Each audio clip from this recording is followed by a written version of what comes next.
October 9, 2019. Deep state panic level soars after United States Attorney John Durham floods Washington, D.C. with FBI agents. An intriguing new Security Council report circulating in Kremlin today stating that nothing new was revealed in just released US Senate document reheating Russian meddling claims by its using assertions as evidence, says it did, however, criticize the Obama regime's response to the never-proven Russian interference on Twitter and Facebook during the 2016 US presidential election. A further nail in the coffin of the entire Trump-Russia collusion fairy tale that saw Obama's former Director of National Intelligence, James Clapper, reacting in terror to with his declaring yesterday, "It's kind of disconcerting now to be investigated for, having done our duty and done what we were told to do by the president." That comes at the same time multiple embassies began noticing as many as 1,500 agents working for the FBI began leaving their offices this past week from regions all over the United States and were flooding into hotel rooms throughout the Baltimore-Washington metropolitan area.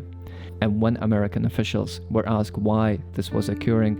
saw them obliquely responding a few hours ago with notice saying, John Durham, the U.S. Attorney, reviewing the origins of 2016 counterintelligence investigation into Russia and Trump campaign, is probing a wider timeline than previously known, thus making it clear why it's now being reported. Democrats' fear of Durham about to reach panic level and appears to confirm the grave assessment made by Brad Johnson, the retired senior operation officer and chief of station with the Central Intelligence Agency Directorate of Operations, that Obama's former CIA director John Brennan led an attempted coup against President Donald Trump. According to this report, a coup is highly successful unexpected stroke, act or move, a clever action or accomplishment, and whose coup d'etat counterpart is sudden and decisive action in politics, especially one resulting in a change of government illegally or by force, neither of which, at this time, actually apply to President Trump, as what has been done to throw him from power has most certainly not been highly successful nor clever, was never unexpected, and no one of sane mind could ever call it sudden or decisive, but whose actions do fall well within the boundaries of America's laws and both sedition and treason, to oppose by force the authority of the United States government, to prevent, hinder, or delay by force the execution of any law of the United States, most particularly because the U.S. legal definition of the word force is defined as power, violence, compulsion, or constraint exerted upon or against a person or thing. And with it gravely to be noted that the difference between one being charged with sedition versus the death penalty carrying treason charge is if the United States is in a state of war, which in fact it is. In just one example of how maybe treasonous, inept, corrupt, and incestuous the plot to throw President Trump from power really is, this report details was put on full public display last year during the contentious U.S. Senate confirmation hearing for Judge Brett Kavanaugh,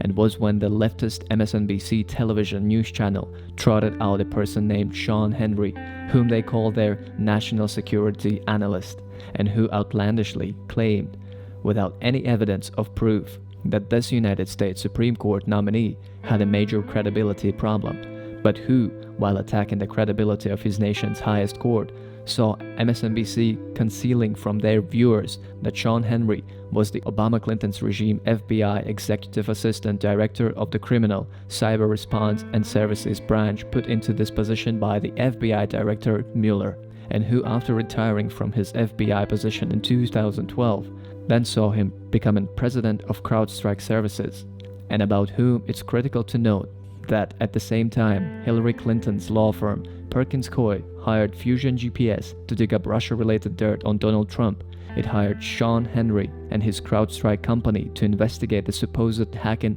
of the DNC email systems, while Sean Henry and CrowdStrike also at the same time were working with Obama Justice Department as the FBI began investigating Trump campaign aides for suspected collusion with the Kremlin. As President Trump and his loyal forces within the U.S. Department of Justice and FBI kept unraveling and exposing the crimes being committed against him, this report continues. The Socialist Democrat Party knew it could never be revealed to the American people that Hillary Clinton and Obama's intelligence agencies manufactured out of thin air all of the Trump-Russia collusion evidence, a fact these leftist Democrats knew would be fully exposed during any legitimate and legal impeachment investigation of Trump, because his Republican Party allies would have subpoena powers, which in turn then caused the Democrats to change all the rules about impeachment to deny Republicans their subpoena rights. And on the very same day these Democrats did this, saw them then unleashing a whistleblower against Trump to bring him down, an anonymous deep state CIA whistleblower who is not just a Democrat, not just a fan of 2020 Democrats trying to unseat Trump, but who outlandishly has professional relationship with one of the Democrats' preferred candidates. An outrage exploded against by Trump's attorney Rudy Giuliani, who factually told these demented Democrats that the witches in Salem had more rights than President Trump, all 200 of whom were permitted under law to have their accusers directly face them in public trials, and who was quickly followed by the White House itself sending a scathing letter to Democrat Party leader Nancy Pelosi declaring that Trump and members of his administration cannot participate in your partisan and unconstitutional inquiry under these circumstances, and wherein the White House in part exactly stated to House Speaker Pelosi, your inquiry is constitutionally invalid and a violation of due process. In the history of our nation, the House of Representatives has never attempted to launch an impeachment inquiry against President without a majority of the House taking political accountability for that decision by voting to authorize such a dramatic constitutional step.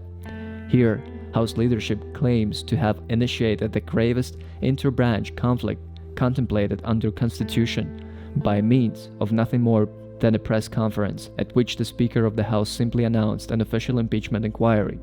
Your contrived process is unprecedented in the history of the nation and lacks the necessary authorization of valid impeachment proceeding.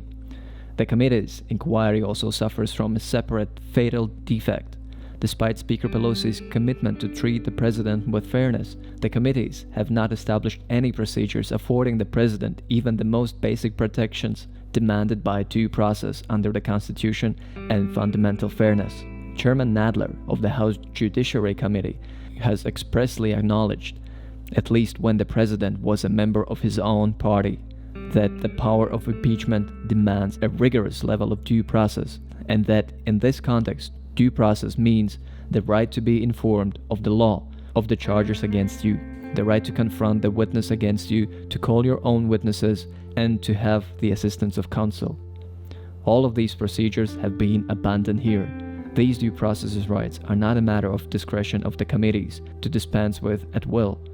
To the contrary, they are constitutional requirements. The Supreme Court has recognized that due process protections apply to all congressional investigations. Indeed, it has been recognized that due process clause applies to impeachment proceedings, and precedent for rights to cross-examine witnesses, call witnesses, and present evidence dates back nearly 150 years. Yet the committee have decided to deny the president these elementary rights and protections that form the basis of the American justice system and are protected by the Constitution. No citizen, including the president, should be treated this unfairly.